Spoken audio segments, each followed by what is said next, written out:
bienvenue à tous. Nous sommes très heureux de vous accueillir pour cette table ronde, pour le début du congrès Mission.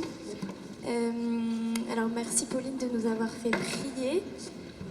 Ce que je vous propose avant de commencer et d'accueillir nos intervenants, c'est peut-être chacun de vous tourner vers un voisin que vous ne connaissez pas et de lui partager votre prénom et votre plus grand désir missionnaire. Je vous laisse faire ça en 2 minutes. Voilà, en fait, j'ai fait ça tout à l'heure. J'aimerais bien que ce soit toi qui j'arrivais inversement. J'ai Stéphane. En fait, j'aimerais bien que tout à l'heure, quand on se présente, qu'on fasse ça. Et toi, tu me dis, moi, je vais te présenter.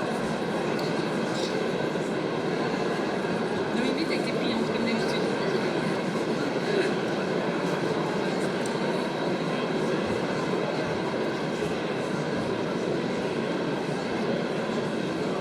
Je te pose la première question, Stéphane.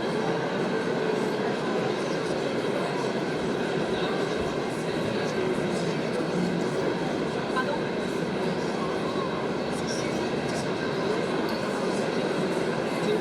Ça fait 11 ans que t'es prête. Merci. Merci, merci. Pour la 11e année, non, pour la 12e année, parce qu'en fait, Merci. j'ai été ordonné diacre en 2008.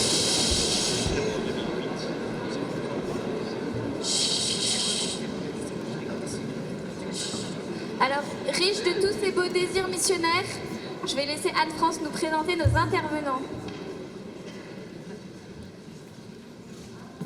Vous m'entendez? Non? Et là?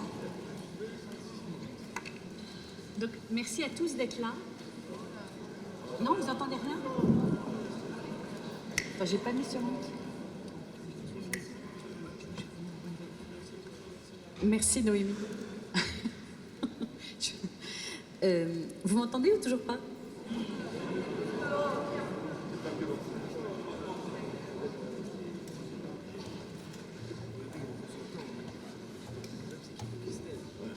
Ah d'accord, le père dit qu'en fait, ce qu'il faut, c'est que vous vous taisiez. Merci mon père. Donc, nous avons choisi ce thème, et merci d'être là, de la co-responsabilité prêtre laïque.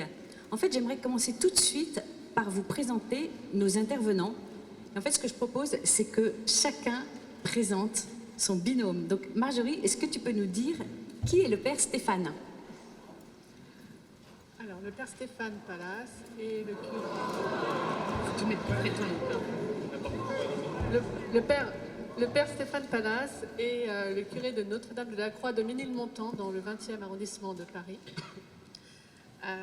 Il est son curé depuis 5 ans.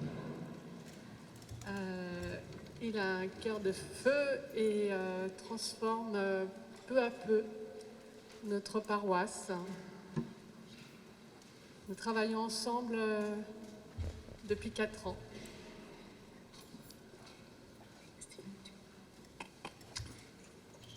Donc, je vous présente Marjorie Villet, qui est la vice-présidente du conseil pastoral et qui est une femme audacieuse dans l'Esprit Saint. Une vraie audace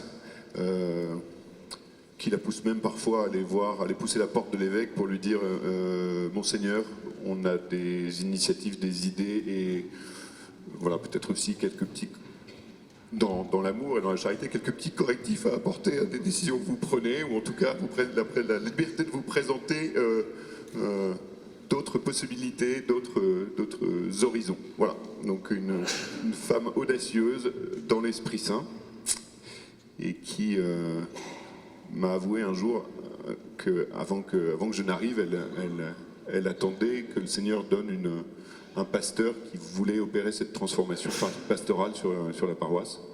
Alors qu'elle m'a vu arriver, elle s'est mis dans la tête que ça serait moi. Hein.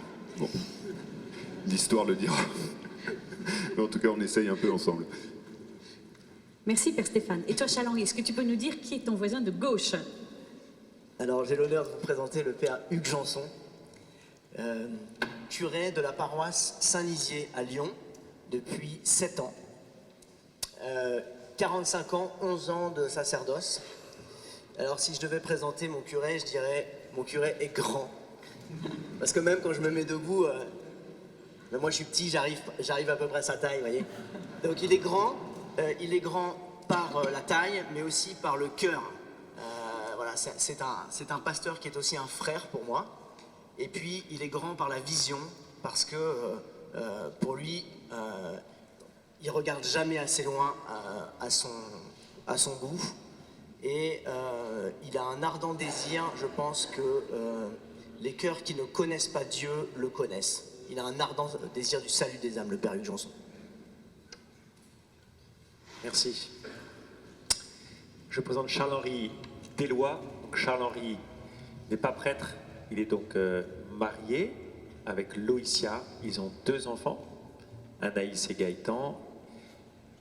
Ils sont membres de la communauté de l'Emmanuel, avec moi. Nous sommes frères de cette communauté, frères et sœurs de cette communauté. Et Charles-Henri est coach dans la vie. Il s'est lancé courageusement, il était salarié, il est passé à une activité d'entrepreneur. Voilà. Et Charles-Henri a un grand cœur missionnaire. Voilà. C'est son désir, c'est que nous soyons toujours tournés vers les personnes qui viennent de l'extérieur. Et j'avoue, en tant que prêtre, c'est une grande grâce de l'avoir à côté de moi, ainsi que sa femme Loïcia, et de travailler avec eux. Voilà. Et Loïcia et Charles-Henri, je peux en témoigner, ont une grande audace et une grande finesse pour accompagner les personnes, et une grande douceur. Voilà. Merci beaucoup les amis. J'aime entendre des prêtres et des laïcs se parler comme ça, parler les uns aux autres. Merci pour ces paroles de bénédiction.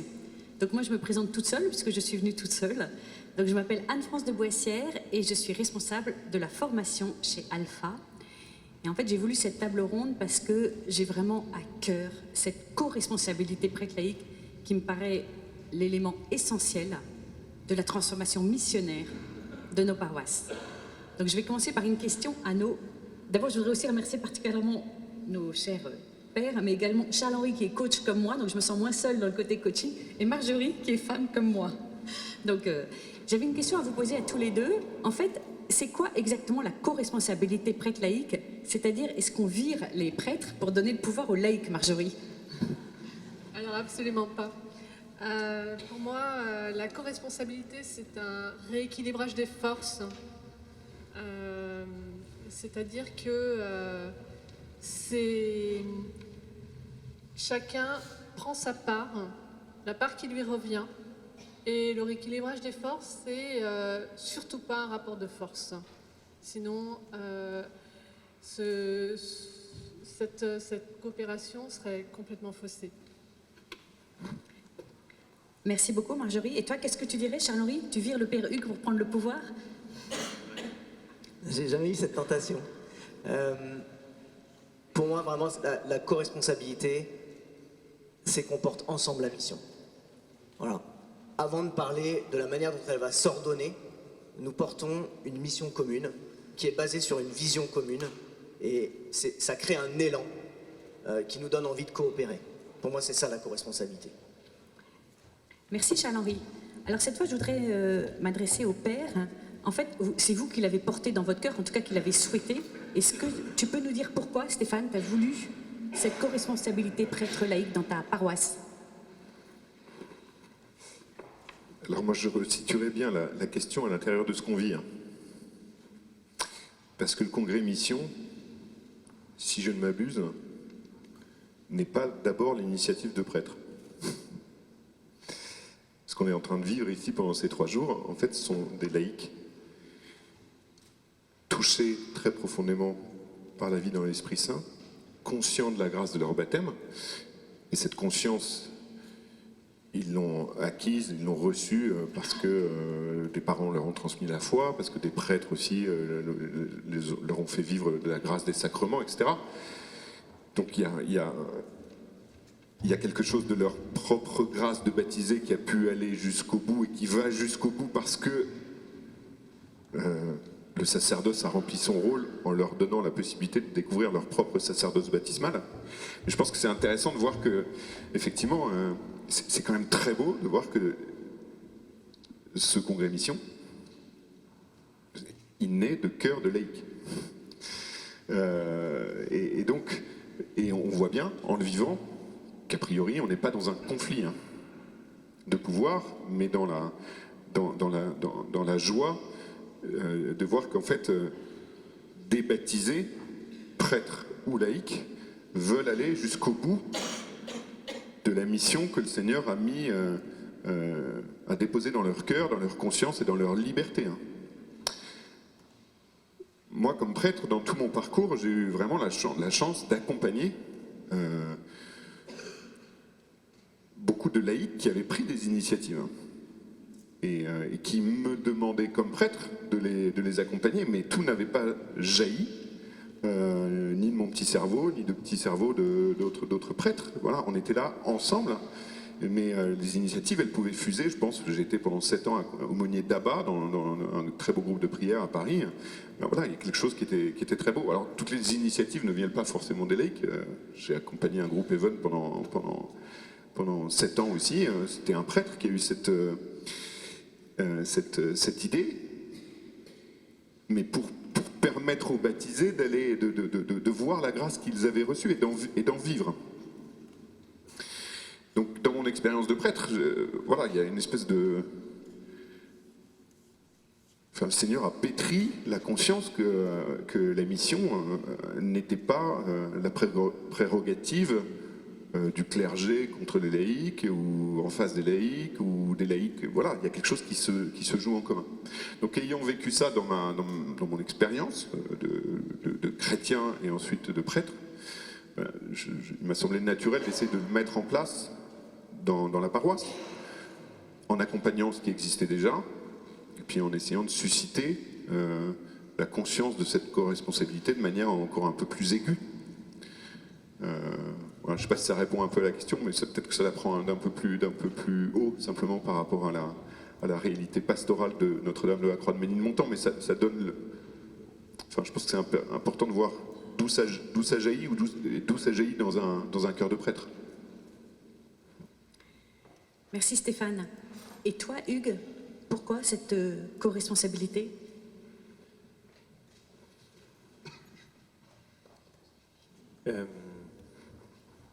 Peut-être parce qu'on n'a pas le choix.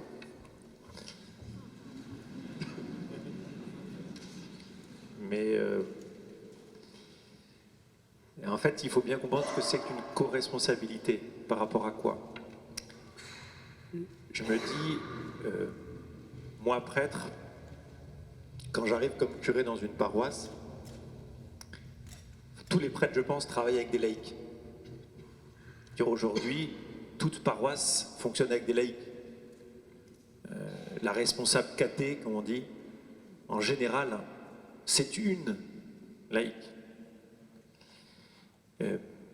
Celle qui fait chanter ou la personne qui fait chanter est un ou une laïque. L'organiste est un laïque. La question c'est, qu'est-ce qu'on entend par co-responsabilité ? Si c'est mettre en service des laïcs dans des services paroissiaux, c'est pas encore de la co-responsabilité. Ça peut l'être, mais c'est pas encore de la co-responsabilité. Je fais travailler des laïcs, entre guillemets, à mon service. Je dis pas que ça peut pas se purifier, mais il y a un peu ce côté-là, c'est-à-dire, au fond, la co-responsabilité, elle va m'éviter à moi après de tout faire. Et donc je vais partager ce que je dois faire avec les gens qui sont là et qui sont des laïcs, puisque très souvent je suis le seul prêtre dans une zone, si je suis à la campagne, de 40 km², et que donc il faut bien que je m'appuie sur des laïcs. Un peu péjorativement, ça peut une pastorale de l'entretien. C'est-à-dire, je fais tourner des services avec des laïcs. Et la grande angoisse du curé, c'est en mois de juin, qui va prendre la succession de Madame Michu aux fleurs. C'est parler à quasiment tous les curés, c'est leur grande angoisse, ça a été mon angoisse. Une co-responsabilité pour la mission, ça signifie non pas que je vais utiliser des laïcs pour faire tourner tel ou tel service, mais ça veut dire que je vais penser, structurer, imaginer la mission, ensemble. Et ce ne sont pas les idées du prêtre que les laïcs vont mettre en pratique, parce que ça aussi, au sein d'une EAP, ça peut être ça. Une EAP mensuelle, une équipe pastorale qui va aider le prêtre, entre guillemets, à faire tourner la paroisse. Une EAP mensuelle, si certains d'entre vous en font partie, ils se rendent bien compte, moi ça a été mon cas pendant longtemps, ils se rendent bien compte qu'ils ne peuvent rien faire. C'est-à-dire qu'ils arrivent le soir, à 20h30, après une journée de travail, ils ont déjà toute leur semaine ou toute la journée dans les pattes, le curé arrive avec un ordre du jour qu'en général, pour la plupart, ils n'ont pas lu, et ils servent de caisse d'enregistrement, ou simplement de retour, qu'est-ce que vous pensez d'eux? Et ça, c'est pas de la co-construction. La co-construction, c'est de réfléchir ensemble à pourquoi on fait les choses. C'est ça l'enjeu. Pourquoi est-ce qu'on travaille? Pourquoi est-ce qu'on est là ensemble? Et c'est de répondre ensemble à cette question. C'est pas encore qu'est-ce qu'on va faire. C'est pas encore qu'est-ce qu'on va faire. Nous, souvent, tout de suite, c'est qui s'occupe de la rentrée paroissiale? Qu'est-ce qu'on fait pour les enfants du caté? Qu'est-ce qu'on fait pour les enfants de cœur? Le quoi? Mais c'est pas ça d'abord la question. C'est de remonter au sens. Pourquoi? Pourquoi sommes-nous ensemble dans cette EAP, dans ce conseil pastoral? Pourquoi est-ce qu'on est ensemble dans cette équipe caté? Voilà, je vais arrêter là. Et puis... Merci. Moi, je vais rebondir sur la dernière question du Père Hugues. Marjorie, pour toi. Tu travailles, tu es mère de famille. Pourquoi as-tu dit oui au Père Stéphane? Parce que c'est une part essentielle de la vie, de ma vie de croyante, de prendre part à la mission de l'Église. J'ai voulu m'en donner les moyens. Et le Père Hugues disait, en tant que vice-présidente du conseil pastoral, nous vivons un petit peu, nous avons vécu ce que décrit le Père Hugues, c'est-à-dire, oui, une réunion mensuelle. Et il faut se donner les moyens vraiment de rentrer dans cette co-construction et pas rester à la superficie de ce qui se passe dans notre paroisse. Établir un ordre du jour, ça peut être compliqué quand on ne sait pas ce qui se passe dans sa paroisse. Donc, voilà, il fallait que je... Alors, comment on fait pour ne pas rester à la superficialité dont tu viens de parler? Il faut prendre le temps. Maintenant, j'ai pris mes mercredis matins. J'ai pris mes mercredis matins. Il faut... ce qui est très important aussi, c'est après la messe, concrètement, des petites choses... être une organisation de pots d'accueil, pouvoir se parler, être tout le temps en communication, mettre en place des groupes WhatsApp, être le relais de tous les co-responsables.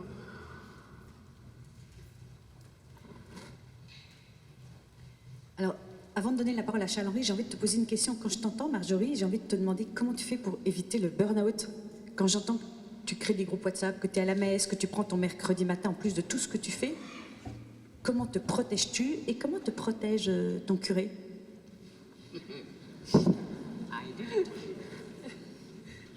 Alors, c'est pas... Je ne protège pas, j'expose. Donc on ne donne plus le micro à Stéphane. Alors, je ne suis pas toute seule. Hein. Il y a d'autres responsables, co-responsables. Nous nous démultiplions. Et les laïcs au sein de l'Église, enfin de notre paroisse, sont très nombreux pour remplir la mission. Peut-être pour rebondir un peu sur ce que disait Hugues et sur la nécessité de passer simplement du qu'est-ce qu'on va faire au pourquoi on fait les choses. On essaye un peu dans notre conseil pastoral, par exemple, se donner des lectures. Voilà. Alors ce sont des ouvrages que tout le monde connaît peut-être ici ou dont tout le monde a déjà entendu parler, James Malone sur la transformation pastorale ou encore Rick Warren. Mais je pense que c'est important de rejoindre la vision de personnes qui ont compris ce processus et qui en donnent les objectifs et voilà, qui nous permettent, parce que sinon on va être tout de suite rattrapé effectivement par la cuisine. Mais la question, c'est effectivement de savoir pourquoi. Et donc lire dans un conseil pastoral, travailler des petits chapitres de livres comme ceux-là, Rick Warren, James Malone, je pense que ça alimente la visée. Et je pense que c'est assez fondamental. Parce que sinon, on ne sait plus pourquoi on fait les choses. Ce qui est vraiment à un moment épuisant. Merci Stéphane. Alors, Stéphane a pris un peu d'avance sur les clés. Toi, Charles-Henri, donc ça m'intéresserait dans ce cas-là que tu répondes d'abord pourquoi est-ce que tu as dit oui au Père Hugues, et puis effectivement pour aller dans le sens de ce que nous disaient Marjorie et Stéphane, est-ce que tu aurais éventuellement une clé qui te paraît aussi essentielle que ce que nous a dit le Père Stéphane sur les lectures communes? Alors, pourquoi j'ai dit oui au Père Hugues? La première raison, c'est très simple, hein, c'est que pour pouvoir dire oui, encore faut-il être appelé. Et en fait, j'ai été appelé. C'est-à-dire qu'un jour, c'était au moment où je lançais ma propre activité, Hugues m'a dit « Est-ce que tu serais partant pour participer à un travail que je voudrais lancer sur la paroisse, un travail de vision ?» Alors, c'était un bien grand mot, mais enfin, en gros, pour pouvoir répondre à la question de, au fond, pourquoi est-ce que nous faisons les choses, hein, il nous a parlé de son angoisse, de toutes les activités à remplir année après année. Je pense qu'il avait envie d'en finir avec cette angoisse-là. Et on s'est dit, au fond, nous allons travailler ensemble à notre vision pour donner une direction et des principes, une boussole à notre action. Et donc, il m'a appelé dans cette équipe-là et j'ai trouvé ça enthousiasmant et j'ai dit oui. Et ça a été le début d'autres oui, parce qu'on est ensuite rentré dans un processus de travail où j'étais pas tout seul, on était toute une équipe et il y a eu ce temps d'accueil par le Seigneur de ce qu'il voulait pour cette paroisse, des convictions d'Hugues, mais aussi des nôtres. Et ça, au fond, ça nous a amené à un moment à pouvoir y voir plus clair sur comment nous voulions avancer, à le formuler et ensuite à le communiquer. Et quand on arrive au moment de pouvoir le communiquer, eh ben ça y est, on est pris dans le truc, là, ça ne peut plus s'arrêter en fait. Et donc ça, c'était la première raison, c'est que voilà, j'y suis allé parce que j'ai été appelé. La deuxième chose, c'est plus personnel, c'est que j'y suis allé parce que c'est ma vie. Voilà, parce que moi, j'ai un grand désir de la mission au sens que le Seigneur Jésus soit connu de tous ceux qui ne le connaissent pas. Voilà. Et on a un outil formidable qui s'appelle la paroisse Saint-Nizier. Parce que nous on habite là, donc c'est Saint-Nizier. Là on est placé, on a cet outil missionnaire qui nous est donné pour ça. Et ce que j'ai bien aimé chez Hugues, c'est qu'il ne prend pas sa paroisse pour un absolu, il la prend comme, au fond, l'outil que le Seigneur lui a donné pour mener à bien, non pas sa mission, mais la mission du Seigneur. Et moi, je me sens tout à fait appelé par ça. Voilà, je veux me mettre au service de la mission du Seigneur. Elle passe par cet outil qui s'appelle la paroisse Saint-Nizier et qui a un pasteur qui s'appelle Hugues Janson. Merci beaucoup Charles-Henri. Et ma deuxième question, c'est pour rebondir sur ce que disait le Père Stéphane. Lui disait cette importance des lectures communes qui pour lui est fondamentale. Est-ce que tu dirais la même chose? Oui. Alors les lectures, je pense aussi les expériences communes. Nous, dans ce travail de vision, et puis encore maintenant, régulièrement, on se déplace. On se déplace à l'extérieur pour aller voir comment ça se passe. On vient ici, moi j'étais très marqué par le week-end organisé avec le Père James Malone en avril dernier. Et puis on se déplace et on partage avec d'autres. L'année dernière, il y a des équipes de prêtres avec des laïcs qui sont venus à Saint-Nizier. On s'est partagé ce qu'on vivait et on a aussi travaillé là-dessus. Parce que ça se travaille tout ça en fait. Voilà. Et je pense que voilà, le partage, le fait de se déplacer ensemble, ça me paraît essentiel. Merci Charles-Henri. Donc j'entends les lectures communes, j'entends les voyages. Tu rajouterais quelque chose éventuellement, Hugues? D'abord, je rajouterai un petit témoignage, c'est que sur notre paroisse, sur notre mission, on a ce qu'on appelle un secteur communautaire. Charles-Henri et Loïcia, on est 60 personnes de notre secteur ici à Paris ce week-end, ce qu'on n'avait encore jamais fait. Et donc voilà, c'est le fait d'aller voir ailleurs et d'emmener en fait de plus en plus de personnes à voir ailleurs déplace les enfin voilà, ça nourrit. Est-ce que tu rajouterais quelque chose par rapport à ce qu'ils disent lecture et voyage commun?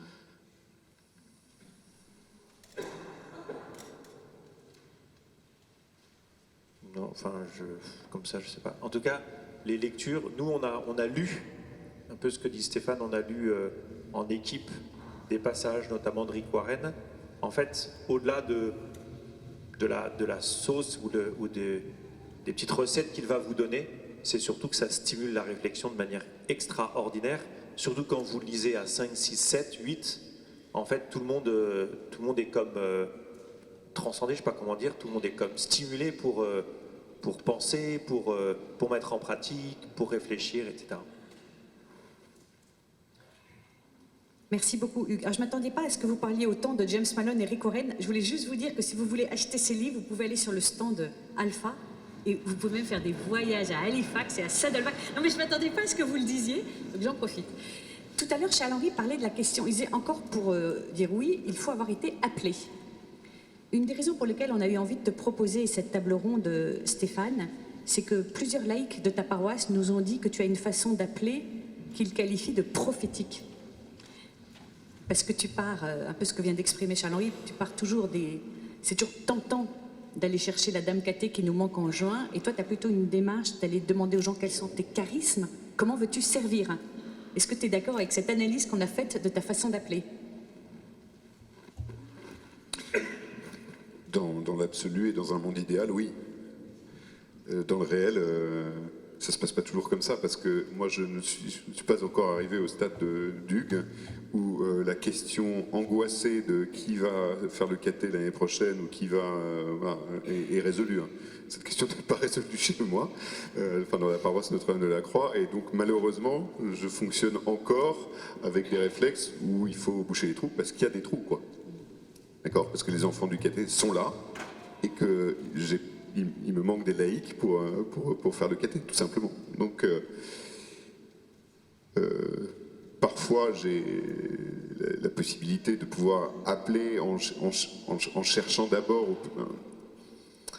à connaître ou à repérer chez les personnes effectivement quelque chose qui est de l'ordre d'un vrai charisme dans l'Esprit Saint. Alors je pense que c'est un travail à faire qui est important parce qu'il ne faut pas, à mon avis, confondre compétences, charisme, etc. Enfin, je sais pas, j'ai rien contre les personnes, absolument rien. D'ailleurs, je cherche quelqu'un pour s'en occuper, donc je n'ai rien contre les personnes qui font des bons bouquets, des beaux bouquets. Je ne sais pas si c'est absolument un charisme de l'Esprit Saint. Enfin, peut-être, j'en sais rien, mais je dirais que c'est une compétence, c'est un talent artistique, des goûts, mais est-ce que c'est vraiment un charisme? Je ne sais pas. Après, donc du coup, moi, pour appeler, je chercherais plus effectivement à me baser sur des charismes repérés par les personnes elles-mêmes ou que j'ai repérés chez elles pour pouvoir donner la mission qui correspond au charisme. Voilà. Après, dans le réel de la paroisse qui est la nôtre, je vois bien que je suis encore en train de procéder par le simple fait de poser la question de manière angoissée. Il manque de catéchistes, venez à mon secours, le caté commence mardi, quoi. Voilà, donc il y a ce que j'arrive à faire dans certaines situations et le réel qui me ramène à un fonctionnement que j'aimerais peu à peu abandonner, mais dans lequel je reste encore, quoi, malheureusement. Merci beaucoup. Oui, ce qu'on n'a pas ajouté, c'est que le contexte de ta paroisse est quand même un contexte qui n'est pas nécessairement qu'un contexte d'une paroisse dans un quartier bobo. Donc tu peux peut-être dire quelques mots sur le contexte de votre paroisse, parce que Paris, ça peut faire rêver en termes de ressources, alors qu'il peut y avoir aussi des difficultés dans un quartier hyper branché, peut-être moins chrétien que d'autres, non ? Après, je te laisse parler, mais il est d'abord populaire. Oui. Il est d'abord populaire. C'est vraiment un quartier populaire. On est entouré par des bars de HLM. On a un gros territoire paroissial, 36 000 habitants. Et juste pour vous donner une idée, hein, c'est les gros week-ends, c'est 450 personnes aux messes le week-end. Donc c'est vraiment une toute petite fréquentation paroissiale, un énorme territoire paroissial, une énorme église gigantesque et une réalité communautaire qui est petite, qui est assez faible. Et avec beaucoup de gens très simples, très humbles, voilà, des petits du Seigneur qui l'aiment profondément, mais dont la vie est déjà profondément aussi une charge, un poids. Mon prédécesseur disait cela. Et je crois qu'il a raison, même si je ne veux pas rester dans une parole qui pourrait être limitative, mais il disait, voilà, on a beaucoup de paroissiens qui ont déjà du mal à porter leur vie, porter la mission. C'est juste pas possible. Notre travail, c'est d'abord porter avec eux le fardeau de leur existence qui est lourd. Et c'est vrai qu'on a beaucoup de petites gens, donc c'est d'abord un quartier populaire, mais qui se boboisent. Mais avec des bobos qui, pour l'instant, sont peut-être bienveillants par rapport à l'Église, mais dont l'Évangile n'est pas encore complètement la préoccupation première, quoi. Donc on est dans une réalité qui est fragile, hein, très très fragile, avec ses vraies beautés, du coup des réalités évangéliques qui sont magnifiques. Moi, l'obole de la veuve, je la vois, très concrètement. Je pense que je dois être une des paroisses de France où j'ai le plus de pièces de 1 centime à la quête. Enfin, j'en sais rien, il y en a sans doute beaucoup d'autres, mais j'en ai beaucoup.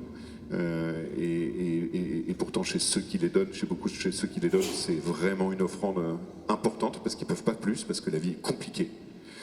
Mais du coup, on a des vraies fragilités aussi. Voilà. Et cette disparité bobo qui s'installe et qui arrive, et puis quartier populaire, elle n'est pas simple non plus, parce que du coup les attentes, elles vont être très différentes. On a des communautés, beaucoup de communautés étrangères, donc en fait il va falloir remettre tout ça aussi un peu en symphonie, en syntonie, et ça n'est pas toujours évident. C'est à la fois une richesse, mais ça peut constituer un frein. Oui, je voudrais compléter en disant que c'est aussi une paroisse extrêmement fraternelle, et que le contexte que décrit le Père Stéphane est une vraie chance pour la transformation, parce qu'on est une paroisse populaire, mais en transformation. Merci Marjorie et merci Stéphane. Moi j'aimerais bien, Charles-Henri, te poser une question. Qu'est-ce que tu pourrais dire aux prêtres, au nom des laïcs? Quel est ton besoin dans cette co-responsabilité?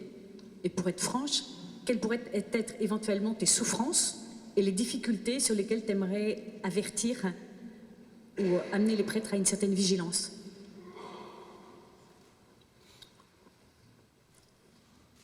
Alors, il y a un truc qui nous fait beaucoup grandir en équipe, c'est que nos prêtres, parce qu'il y a Hugues, mais il y a aussi les vicaires, expriment de la reconnaissance.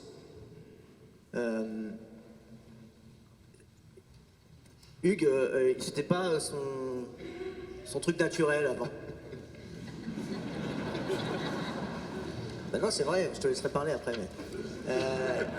Mais il a été touché par ça. Je pense notamment par le parcours pasteur Solomon Coeur. Les prêtres, à un moment, quand ça touche un peu à l'animation de l'équipe, ils sont vraiment animés sur cette importance de la reconnaissance. Et pas simplement parce que les gens ont besoin de reconnaissance, parce que c'est un besoin humain. Voilà. Et donc, on a appris en équipe, sous son impulsion, à nous exprimer de la reconnaissance, à dire ce que nous apprécions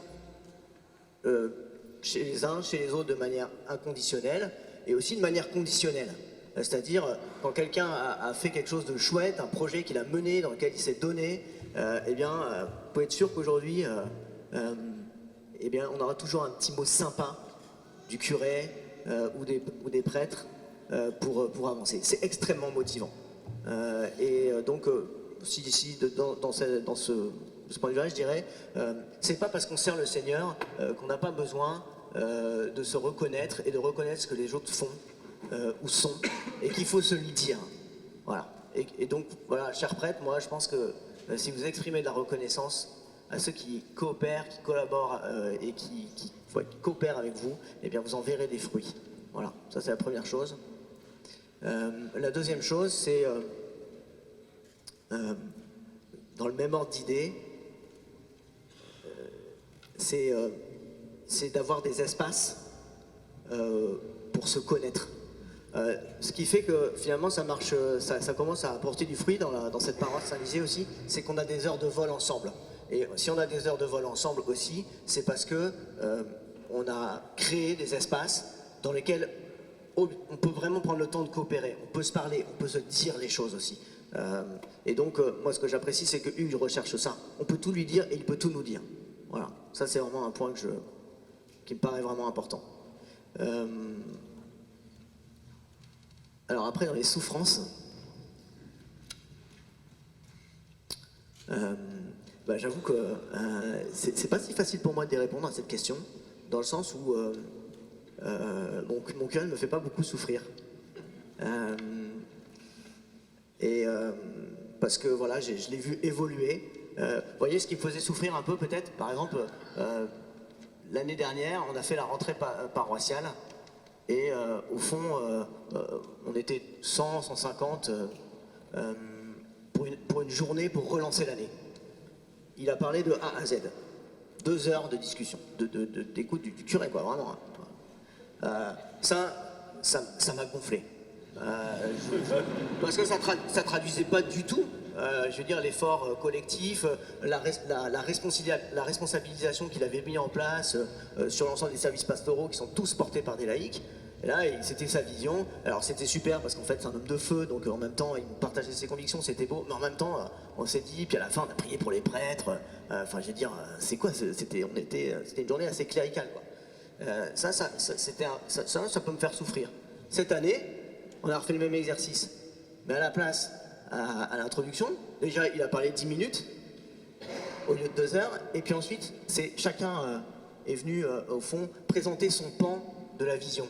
Voilà, le pôle accueillir et inviter à parler de comment, voilà, de comment on voulait vivre l'accueil et l'invitation des gens qui ne sont plus dans nos églises.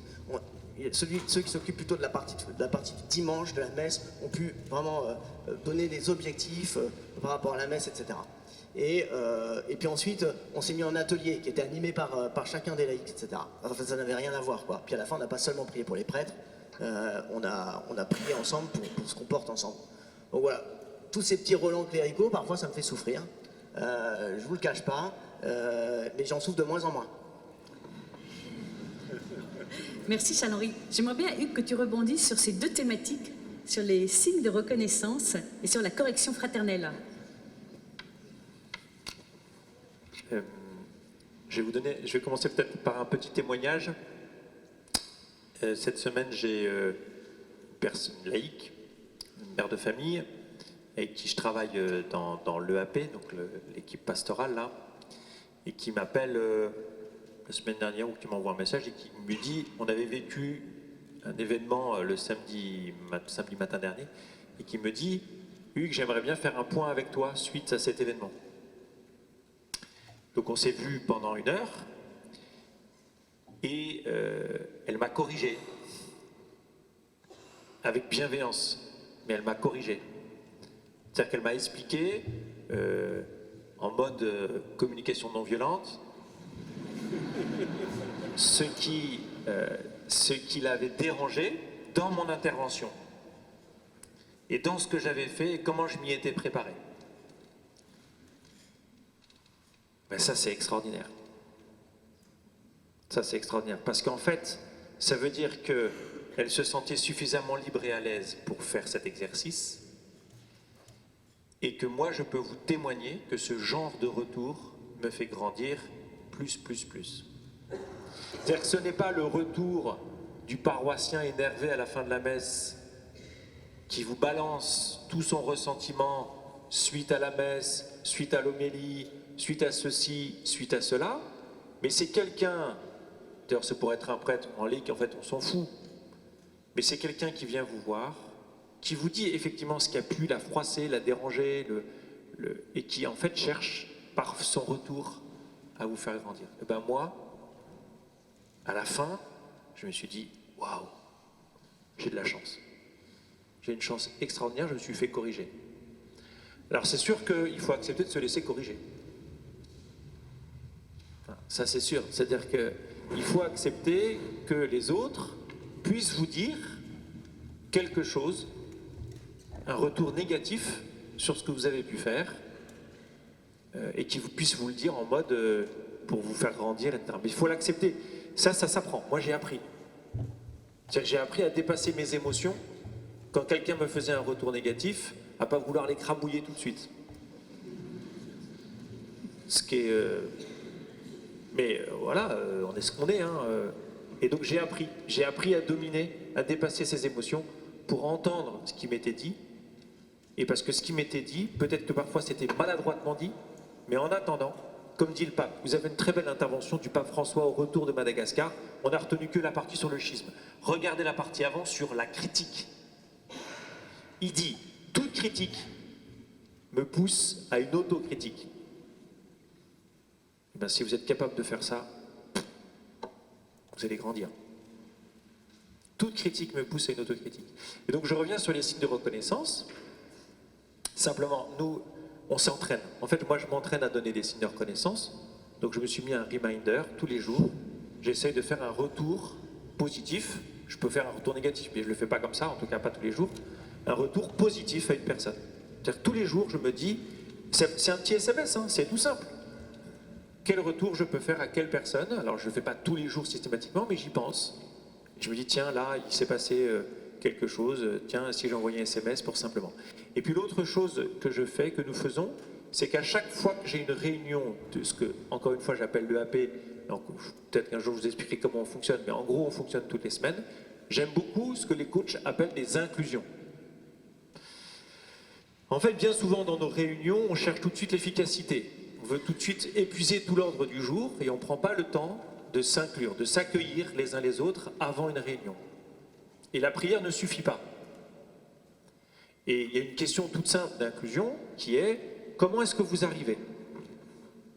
C'est très utile parce qu'en fait une personne qui arrive, notamment une maman qui arrive le matin à 9h30 du matin, qui a déposé son enfant malade à la crèche, quand elle arrive, elle est brassée. Donc si vous ne lui laissez pas un sas, où elle va pouvoir dire, pas trop longtemps, ce qui la brasse, mais en fait dans sa réunion, elle ne peut pas y rentrer. Et vous ne comprenez pas parce qu'elle ne parle pas, qu'elle regarde son téléphone toutes les 30 secondes, que ça vous énerve, etc. etc. Une inclusion. Et il y a une inclusion que j'aime beaucoup, qui est se dire en binôme, par exemple, pourquoi est-ce que je suis content que tu es là, que tu sois là ce matin? Pourquoi est-ce que je suis content que tu sois là ce matin? Et soit vous le faites en binôme, l'un dit à l'autre, soit la première inclusion qu'on a fait, la première EAP du mois de septembre de cette année, j'ai fait, on va dire tous à une personne de l'EAP, pourquoi nous sommes contents, une raison, pas plus, pour laquelle je suis content qu'elle soit là. Et bien ça, c'est hyper puissant pour que l'équipe puisse fonctionner ensemble, travailler ensemble. Merci Hugues. Marjorie, est-ce que tu oses apporter des corrections fraternelles à ton curé?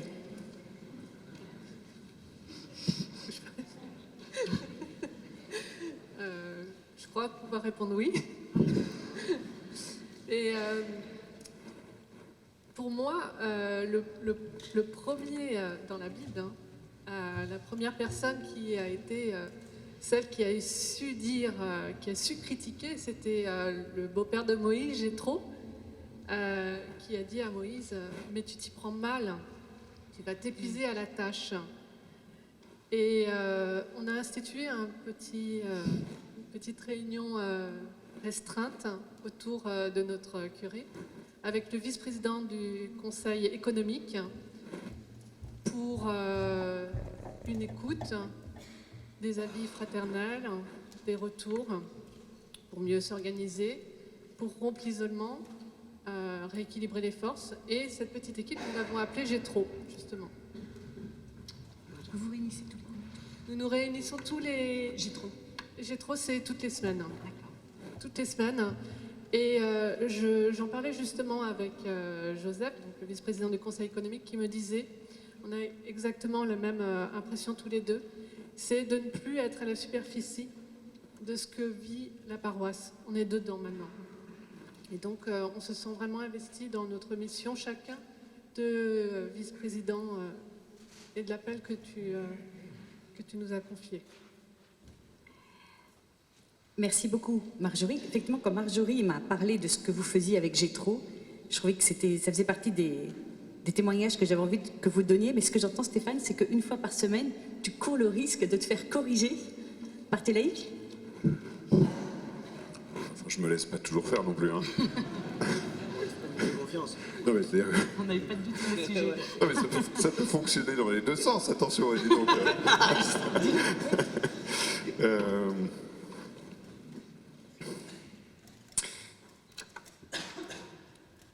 Gétro, oui, c'est une belle initiative qui vient de Marjorie et de Joseph. C'est eux qui ont reçu cette idée, qui se sont laissés inspirer par le Seigneur pour dire il faut qu'on construise effectivement une petite équipe rapprochée qui porte les questions, etc., pour qu'on puisse les partager. Donc il y a Marjorie, Joseph, le vice-président du conseil économique, et puis aussi la secrétaire paroissiale, parce qu'elle est quand même une personnalité charnière, hein. Elle voit tout, toutes les questions, en fait, elle passe à un moment par elle. Et donc c'est vraiment une équipe où se partagent les questions. Après, il y a le désir qui va venir, qui est déjà lancé d'une équipe vision aussi, pour rejoindre la nécessité de plonger et de se dire mais où est-ce que le Seigneur veut. C'est important de pouvoir se dire mais où est-ce que le Seigneur voudrait qu'on soit dans 5 ans, quoi, ou dans 10 ans. C'est quoi le cap? Donc ça, c'est vraiment l'équipe vision. Qu'est-ce que le Seigneur nous demande d'être dans ce quartier aujourd'hui et puis pour les 5-10 ans qui viennent. Et puis tout ça se travaillera aussi en articulation avec le conseil pastoral. Mais tout ça est un peu embryonnaire encore, commence, se cherche. Gétro à 6 mois, donc voilà, mais on travaille pas mal de choses. L'équipe vision, elle va être mise en place. Enfin, elle est mise en place, mais il faut qu'on commence à se réunir. Voilà, donc c'est des choses qui s'expérimentent en marchant aussi. Hein. On est en train de voir comment ces différentes modalités de co-responsabilité fonctionnent. Et en fait, c'est quand même en marchant qu'on voit comment elles opèrent. On est dans l'essai. Merci Stéphane. Hugues, j'ai envie de te poser la même question que celle que j'ai posée tout à l'heure à Charles-Henri et à Marjorie.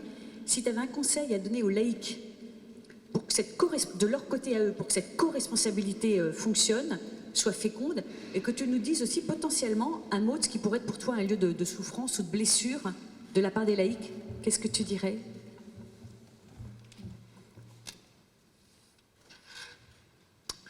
Je peux peut-être commencer par la souffrance. En fait, moi, ce qui me fait souffrir, c'est quand j'entends des frères et sœurs laïcs ou laisser entendre « c'est ton problème ». Ça, c'est insupportable. Parce que ça sous-entend que c'est ma mission. Parce que ça sous-entend que c'est ma paroisse. Et ça, c'est totalement clérical. Là, c'est le laïc qui est clérical, c'est pas le prêtre qui est clérical à ce moment-là. C'est-à-dire qu'il y a toujours ce vieux fond catholique qui consiste à penser que le missionnaire, c'est le consacré. Et ça, c'est insupportable.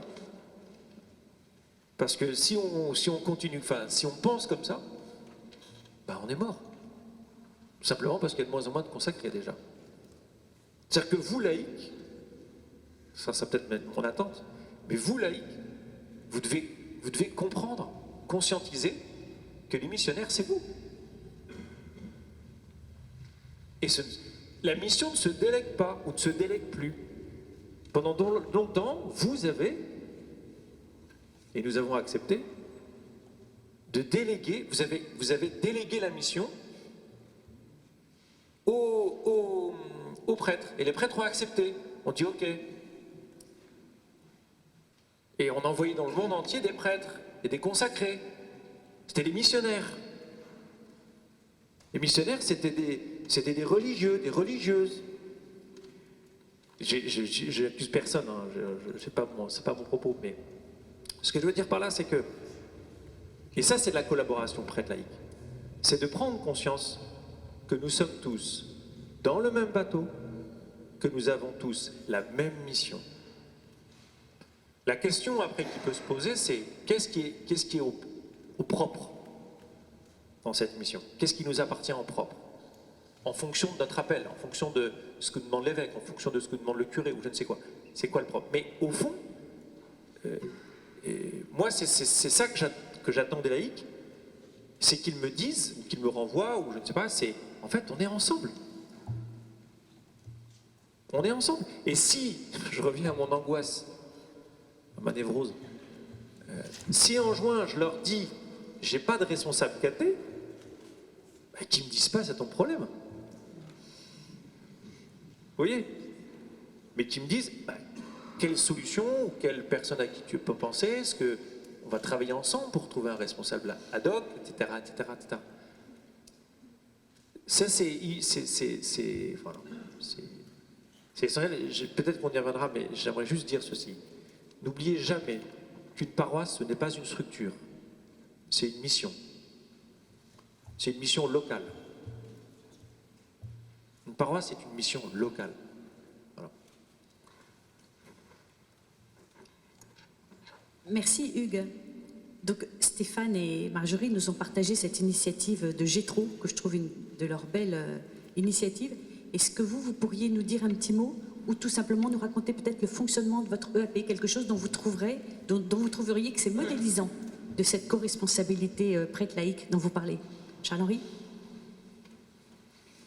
Alors, à Saint-Nizier, on a, je dirais, il y a trois instances, entre guillemets, dont j'aimerais bien parler. Déjà, il y a une équipe Vision qui est née, en fait, il y a 5 ans, quand Hugues a décidé qu'il avait envie qu'on se dote d'une vision. Donc on a travaillé à l'élaboration de la vision, mais ensuite, tout l'enjeu, c'est de la mettre en œuvre. Hein, parce que dans l'église, on est des champions pour penser, puis après, quand il faut mettre en œuvre, on s'arrête. Et donc, cette équipe Vision continue à vivre aujourd'hui. Alors, elle s'est renouvelée, bien sûr, mais l'idée, c'est, avec cette équipe-là, nous sortons le nez de l'opérationnel. Nous nous réunissons tous les mois, de 8h à 10h, parce que d'abord, le curé n'aime pas travailler le soir, et puis parce que, en fait, si vous voulez que les laïcs soient là, il faut aussi s'adapter, comme dit le pape, à trouver des styles, des horaires pour la vie d'église qui correspondent, quoi. Donc on se voit de 8 à 10. Et donc là, on ne parle pas des problèmes opérationnels. On regarde un petit peu au fond par rapport à la direction que nous nous sommes donnée. Où en sommes-nous? Qu'avons-nous fait de ce que nous avions dit que nous nous donnerions comme axe? Et puis c'est aussi le temps où on laisse émerger des idées nouvelles, et aussi on prend des temps de formation. Là. Quand il vous disait qu'on a lu Rick Warren, ben c'est ensemble, c'est dans l'équipe Vision, on a pris ces temps de lecture où on partageait aussi le fruit de notre lecture ensemble. Ça, c'est l'équipe Vision. Qui ne pourrait rien faire. Alors, dans cette équipe Vision, ce qui est hyper important, c'est qu'il y a des membres de l'équipe d'animation pastorale qui sont sur le terrain, qui sont dans l'équipe Vision. Parce que si vous avez tous ceux qui réfléchissent ensemble, et puis que vous avez une autre équipe où il y a tous ceux qui font, ça ne marche pas du tout. Hein. Donc la deuxième étape, c'est vraiment cette équipe d'animation pastorale qui, elle, se réunit toutes les semaines. Donc ça dit quelque chose quand même. En fait, il n'y a pas de secret non plus. Enfin, si on prend la mission au sérieux, bah, il faut y passer du temps. Hein, du temps et donner des compétences aussi. On a donc là, le vendredi matin, 10h midi, il y a surtout des femmes dans cette équipe, avec les prêtres. Voilà, cette équipe, elle rassemble les porteurs de projets et je dirais les porteurs des grands pans de la mission. Vous voyez, il y a quelqu'un qui porte vraiment toute la pastorale autour de l'accueil et de l'invitation. Il y a une personne qui va plutôt porter la pastorale du dimanche matin, une personne qui va porter la pastorale de la formation des laïcs. Donc toutes ces personnes se rencontrent une fois par semaine pendant 2 heures. Et là, on fait le point des projets, comment ça avance, ce qu'il y a à faire. Et c'est assez opérationnel. Et je mentionne un troisième lieu, c'est qu'en fait, il y a des bénévoles. Enfin, quand je dis des bénévoles, il y a des missionnaires qui travaillent à la paroisse, qui donnent 1 jour, 2 jours par semaine parfois, pour la mise en œuvre de tout ça. Et donc, voilà, sans ça, ça marche pas. Merci beaucoup, Charles-Henri. Tu peux juste nous redire, Hugues, tu dis que la paroisse n'est pas une structure. J'aimerais bien que juste tu approfondisses ce point-là en quelques... Je peux être assez iconoclaste dans mes idées.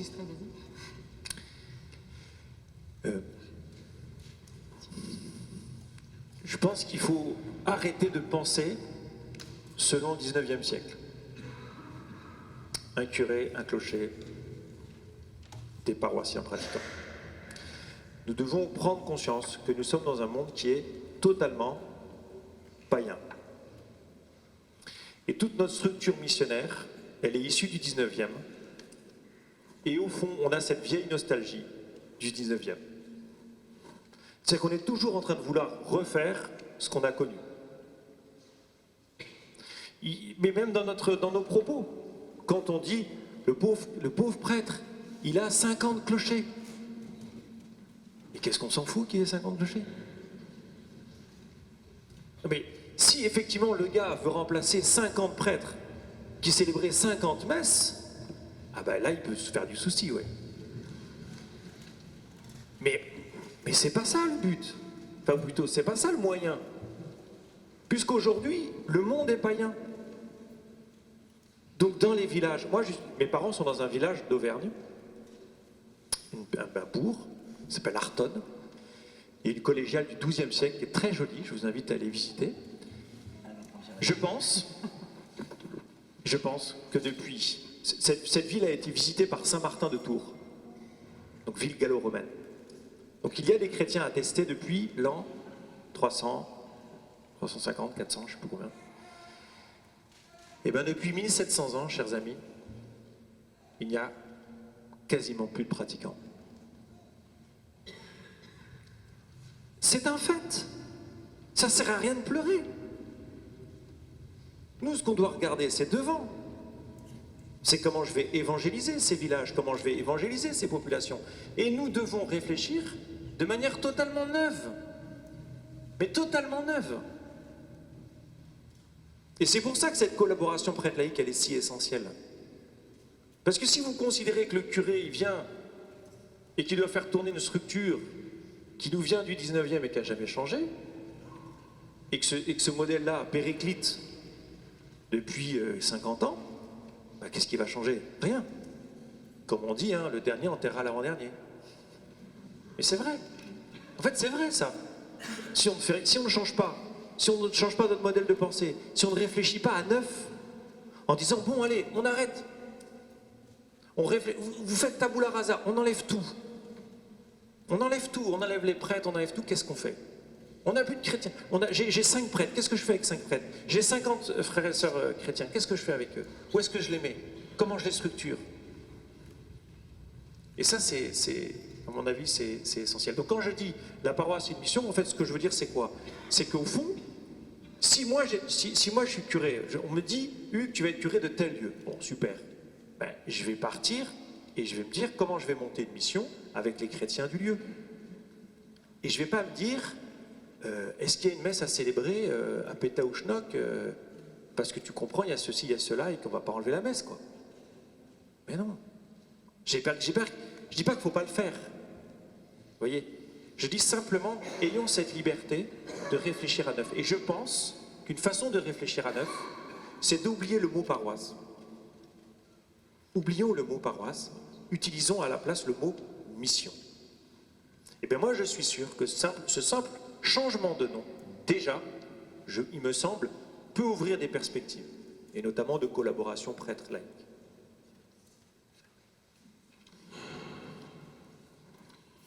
Merci Hugues. J'aimerais bien que vous nous partagiez, Marjorie et Stéphane, une initiative que je trouve assez éclairante par rapport à ce que vient de nous dire Hugues, qui est celle du Dorothy, qui est en fait une initiative laïque que tu as portée, bénie. Stéphane, tu peux peut-être nous en dire quelques mots, Marjorie, et on donne la parole à Stéphane? Je ne pense pas être la mieux placée pour parler des Dorothy. Non, je vais laisser parler Stéphane. D'accord. Alors, le Dorothy, là aussi, hein, initiative de laïcs. Donc, ce sont des jeunes chrétiens qui ont monté une première expérience à Lyon, le café Simone. et qui, fort de cette belle expérience d'un café, avec du coworking, enfin plein de choses, un lieu d'accueil, un lieu de réflexion, de culture, etc., ont voulu, parce qu'ils déménageaient pour certains d'entre eux, lancer la même réalité à Paris. Et donc ils ont commencé par chercher un lieu, et par un concours de circonstances, ou plutôt de la providence, il s'est trouvé que nous, on avait un lieu disponible, qu'on avait absolument besoin de pouvoir louer à quelqu'un. Et donc en fait, la conjonction de leur recherche et de la nôtre a fait qu'on a pu tomber d'accord pour qu'ils viennent s'établir sur Notre-Dame de la Croix de Ménilmontant et fonder non pas le Café Simone, mais le Dorothy. Le Dorothy, ils se sont mis sous la figure tutélaire de Dorothy Day, qui est une laïque américaine, fondatrice des Catholic Workers, une femme, une vraie mystique, une vraie fille de l'Église, avec une dimension sociale, un amour des pauvres et un amour de la classe ouvrière, hein, très forte, et un désir de faire se rencontrer l'Évangile et les classes ouvrières. Et donc, ils ont fondé le Dorothy, hein, qui est un espace absolument magnifique. Je vous invite à venir le voir, au 85 bis rue de Ménilmontant, dans les locaux qui appartiennent à la paroisse. Et ce sont vraiment des jeunes, mais une fois de plus, ils ont reçu une formation chrétienne, ils ont fait une rencontre du Christ, ils ont un amour éperdu du Seigneur, parce que on les a nourris, parce qu'on les a formés, parce qu'on leur a transmis cette joie de l'Évangile. Et eux ont décidé, du coup, fort de cette expérience de Dieu et d'un grand amour de l'Église, d'un grand amour de la doctrine sociale de l'Église aussi, et ils ont voulu créer ce lieu. Mais une fois de plus, l'initiative, elle vient d'eux. Et c'est une grande chance pour la paroisse de les avoir, parce qu'ils sont un vrai sas entre le quartier et puis la mission Notre-Dame de la Croix de Ménilmontant. Si un jour nous ne l'appelons plus paroisse, mais mission Notre-Dame de la Croix de Ménilmontant, en fait c'est un vrai lieu de communication, et leur présence, alors c'est assez beau parce que c'est vraiment des jeunes au départ qui venaient pas du quartier, peut-être même pas de Paris, mais pour beaucoup d'entre eux, en montant le Dorothy, ils ont dit on va s'établir dans le quartier, on va habiter dans le quartier, parce que ça sert à rien de vouloir monter ce lieu qui est un lieu de brassage culturel. Il y a des expos, il y a des conférences, il y a des ateliers manuels, il y a vraiment plein de choses. Ça sert à rien de vouloir faire vivre ce lieu dans ce quartier si on n'habite pas le quartier. Et donc on va vraiment s'implanter. C'est une logique d'incarnation qu'ils ont épousée jusqu'au bout. On a l'idée, mais on va rejoindre l'idée jusqu'au bout de sa logique en venant demeurer au milieu du quartier et dans une grande proximité avec la paroisse, même s'il y a une vraie indépendance, parce que les deux entités ne se confondent pas. Voilà. Et ça, c'est une très belle initiative de laïcs et qui vient irriguer aussi la vie paroissiale. Merci Stéphane. Avant de passer à un temps de questions-réponses, j'aimerais vous poser à tous les quatre la même question, qui est quelle place donnez-vous à la relation à Dieu, à la prière, dans cette co-responsabilité prêtre laïque? En commençant peut-être par toi, Charles-Henri.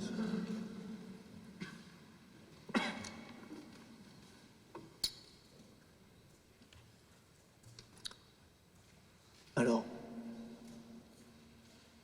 moi j'appartiens à une communauté, Hugo aussi l'a mentionné, à la communauté de l'Emmanuel, dans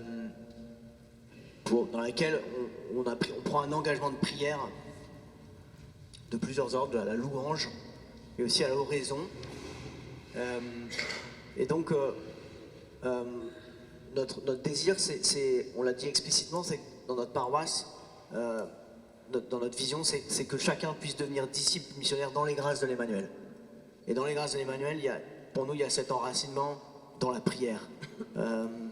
Notre curé, il passe son temps à demander aux paroissiens de prier d'adorer au moins 1 heure par semaine, même s'ils ne le font pas en une seule fois, au moins 1 heure par semaine, pour tous ceux qui sont là. Ceux qui sont membres de la famille de Saint-Lizé, qui ont choisi Saint-Lizé comme leur paroisse. Et donc, sans la prière, surtout quand on est sur une pastorale de processus, on peut devenir des petits techniciens des processus de croissance. si c'est pas irrigué par l'Esprit Saint et par la prière, c'est une œuvre d'homme, et l'œuvre des hommes, c'est pas l'œuvre de Dieu, quoi. Donc elle est centrale, et la prière en tout cas, et concrètement elle s'incarne, je pense, d'une manière simple dans notre coopération, c'est qu'il n'y a pas une réunion qui commence sans la prière, quoi. Vraiment. Et je pense que c'est vrai dans toutes les réunions qui sont animées sur la paroisse. Voilà. Et puis pour moi personnellement, pour moi c'est un garde-fou absolu, parce que vous voyez là, en ce moment là, je vois bien qu'il y a la rentrée, on est vachement sur le terrain, occupé, etc. Hier en rentrant, je me suis dit, avant de parler, avant toi quoi que ce soit, il est urgent que je prenne un temps de prière, un temps d'oraison, pour me recentrer sur le Seigneur, pour le laisser agir. Sinon, tout ce que je fais, enfin tout ce qui va se passer dans la paroisse, ce sera le fruit de notre éparpillement et pas l'œuvre de Dieu. Merci Charles-Henri. Comment faire l'œuvre de Dieu dans cette co-responsabilité prêtre laïque, Marjorie? Oui, je suis tout à fait en phase avec ce qui vient d'être dit. La prière est fondamentale. Elle est première. Nous réalisons l'œuvre du Seigneur et pas notre propre volonté. Merci Marjorie. Hugues? J'ai rien à ajouter par rapport à ce qui a été dit. Voilà. Ils sont parfaitement alignés. L'alignement prêtre laïque, assonisé et modélisant. Et toi, Stéphane? Un autre modèle. Moi, je dirais deux choses. Une phrase de Rick Warren qui m'a beaucoup marqué et que je répéterai et que je me répète souvent. Il ne s'agit pas de demander à Dieu de bénir ce qu'on fait, il s'agit d'abord de chercher à faire ce que Dieu bénit. Et je pense que ça change beaucoup de choses. Chercher à faire ce que Dieu bénit. Mais pour le reconnaître, il faut prier. C'est dans la prière qu'on va savoir ce que Dieu bénit. J'aime beaucoup cette phrase. Pas demander d'abord à Dieu de bénir ce qu'on fait, mais de chercher à faire ce qu'il bénit. Et juste pratiquement, il y a d'autres modalités évidemment pour le faire, mais par exemple le conseil pastoral, il n'y a pas de conseil pastoral qui ne commence sans adoration du Saint-Sacrement pendant 20-25 minutes. Je veux qu'on écoute le boss. Et tous, on a besoin un vendredi soir, parce que notre conseil pastoral, c'est le vendredi soir, à 20h30, donc c'est sûr qu'on est tous cramés de la semaine qui vient de se passer. Donc il est évident, non mais on a tout le passif de la semaine, donc il est évident qu'on se pose, qu'on est devant lui, qu'on est en sa présence, après que ce soit l'adoration, les vêpres, autre chose, peu importe, chacun trouve la modalité, mais il y a 20 minutes, 25 minutes, où c'est lui qui parle. Parce que sinon, effectivement, on va être simplement dans l'humain, trop humain. Merci beaucoup Stéphane. Ce que je vais vous proposer maintenant, c'est un temps très court de questions-réponses, parce qu'on va continuer ce que viennent nous dire nos 4 intervenants sur la prière en allant à la messe tout à l'heure, qui est à 11h à Saint-Sulpice. Si vous voulez plus d'informations sur, vous pouvez les voir, ils font des ateliers cet après-midi. Vous avez également des infos sur James Malone et Rick Warren, abondamment cités sur le stand Alpha. J'aurais bien aimé que juste avant qu'on donne un temps de questions-réponses, nous vivions ce qu'on vous recommande, qui est cet échange de signes de reconnaissance. Donc je vais vous donner 1 minute, vous allez vous tourner vers votre voisin et vous allez lui dire, que vous le connaissiez ou non, une chose que vous aimez chez lui. Soit vous le connaissez bien et vous dites, ben, j'aime ta profondeur, j'aime ta bonté. Vous ne le connaissez pas, vous dites, j'aime ton sourire, j'aime ta présence ici, j'aime la couleur de ton pull. Vous avez 1 minute, 30 secondes par personne. On ne se refait pas. Alors, moi, j'apprécie, et c'est plus qu'apprécier. Et je pense que l'Église vraiment devrait quelque chose de cette audace. Moi, j'ai une idée en ce moment.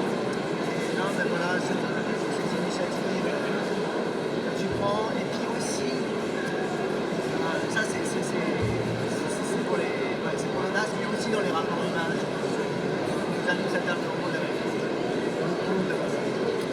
beaucoup de finesse, de capacité de mise en relation, c'est bien. affamés, etc. Voilà, c'est hyper précieux. Ça va magnifique, c'est une belle métaphore. Merci beaucoup, Charles.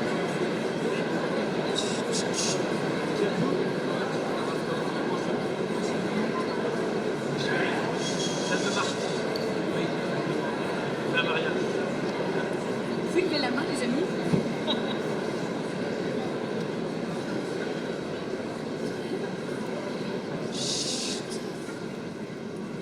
Merci beaucoup. Donc, on aimerait prier juste avant de partir pour la messe. Donc, quelques questions. Alors, Ah oui, t'as raison, il est malin, Sergio. D'accord, ok. Bonjour.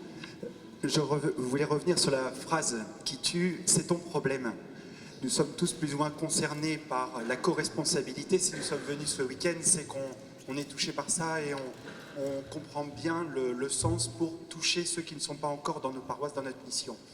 Mais je voulais votre conseil, votre retour d'expérience pour les paroissiens qui sont dans notre paroisse et qui, eux, ne sont pas convaincus de l'intérêt de la co-responsabilité et qui voient ça comme, tant que le pasteur est là, je veux bien y aller, mais s'il n'y a pas le pasteur, c'est pas mon problème. Et donc, quel est votre conseil ou votre retour d'expérience pour convertir ces gens à la co-responsabilité? Peut-être une autre question, peut-être répondre à deux questions en même temps, s'il y a une deuxième question.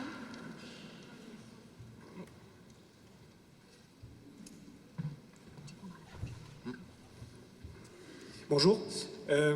Dans la co-responsabilité, moi j'entends aussi le thème de la complémentarité prêtre-laïque.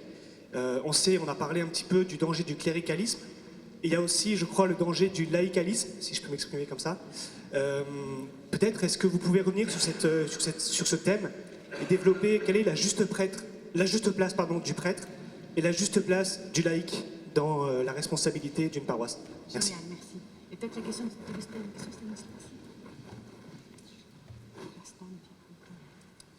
Oui, petite question. Moi, je suis prêtre vicaire à Bourg-en-Bresse et on parle beaucoup de transformation pastorale avec l'accompagnement notamment des coachs. Et on a l'impression qu'il y a une espèce de professionnalisme qui arrive avec des solutions géniales. Enfin, vous voyez, bon, bref. Et quelque part, on se dit, mais peut-être un point d'attention, de vigilance, ça a transpiré dans vos échanges parce que vous parlez de Dieu, Dieu est à la première place, mais ça fait un petit peu peur aussi. Comment tenir cet équilibre? Comment rassurer? On entend des concepts qui arrivent. Ça fait un peu peur.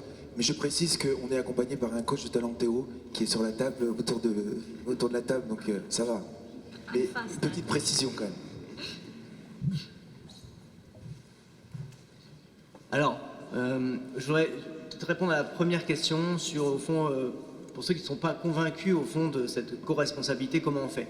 En fait, je pense vraiment que ça ne se décrète pas. Il y a un préalable pour que des laïcs qui se sentent tièdes par rapport à l'idée d'exercer une responsabilité dans l'Église le fassent. Ce préalable, pour moi, c'est la conversion personnelle. Parce que on ne prend conscience de la responsabilité de la mission que si le Seigneur nous brûle. Et pour ça, c'est pas une question de responsabilité, de compétence, c'est une question de conversion du cœur, de laisser le Seigneur rencontrer notre cœur, quoi. Donc ça, c'est le préalable. Et moi, je trouve qu'il y a un truc, un processus qui est génial pour ça, c'est de proposer à ces paroissiens d'aller faire Alpha, si vous avez Alpha. Enfin, un lieu, en tout cas, où ils vont pouvoir faire cette expérience qui va brûler leur cœur. Je trouve qu'Alpha, c'est super parce que il y a des personnes qui nous font part de leur recherche de Dieu, de leur désir d'avancer vers la vérité. Et il y a ce week-end Alpha aussi avec l'Esprit Saint qui redonne, en fait, qui nous brûle, quoi. Si on était tiède, qui nous rebrûle. Et à partir de là, voilà, quand cette rencontre avec le Seigneur est établie, souvent, vient la conscience aussi qu'on a envie de donner notre vie pour ça, donc peut-être prendre des responsabilités. Mais si c'est pas fait, en fait, il n'y a pas d'élan, quoi. Voilà, et cet élan, il vient du Seigneur, quoi. Enfin, peut-être que je me trompe et que c'est un jugement trop abrupt, mais moi, derrière une phrase comme « c'est pas mon problème », j'entends « l'évangile, c'est pas mon problème ». Et là, je me dissous intérieurement, là. D'accord? Si tu vas à la messe tous les dimanches et que tu réagis en disant l'évangile n'est pas mon problème, ça veut dire qu'effectivement, il faut recommencer par le B à bas et faire un parcours alpha. Oui. Reprenons les bases. On peut peut-être répondre encore à une ou deux questions et puis après on va prier. Ah pardon. Tu prends Hugues.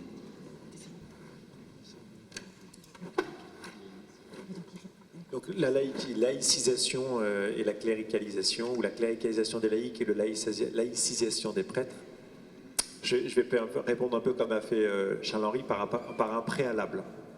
Je reviens toujours à pourquoi sommes-nous ensemble. Je pense que si on remet l'Église au centre du village, c'est le cas de le dire, je pense que assez naturellement, en tout cas, beaucoup de conflits ou beaucoup d'excès seront évités. Et c'est quoi l'Église au centre du village, si ce n'est la mission?